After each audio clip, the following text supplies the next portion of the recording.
ஒரு user car வாங்கணும்னா customer காரை பற்றி தெரியாதீங்க. முக்கியமாக இதெல்லாம் நீங்கள் பார்க்காம காரை மட்டும் தயவு செஞ்சு வாங்காதீங்க.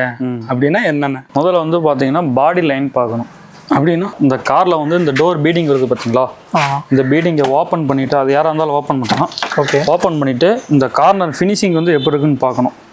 இது வந்து கம்பெனியில் வர ஃபிட்டிங் அப்படியே இருக்குது. இந்த இடத்துல வந்து பார்த்தீங்கன்னா மேக்ஸிமம் துருப்பு ஏற ஆரம்பிக்கும். ஓகே, இந்த துருப்பு. இன்னொன்று நம்ம கால் மழை வெயில் தண்ணி வந்து ட்ராப் ஆகும், மழை பெய்யும் போது ட்ராப் ஆகும் நிற்குது பார்த்தீங்களா, அந்த இதில் வந்து துருப்பு ஏற ஆரம்பிக்கும். இன்னொன்று அடிபட்டு வேலை செஞ்சுருக்காங்களா, மெயினாக அது ஒரு கான்செப்ட். அது எப்படி கண்டுபிடிக்கிறது? அது வந்து இந்த ஜாயிண்ட்டை பார்த்தாவே தெரியும். இது வந்து கம்பெனி ஃபினிஷிங். உங்களுக்கு இப்போ நார்மலாக பார்த்தாவே தெரியும் கம்பெனி ஃபினிஷிங் அப்படியே இருக்கா.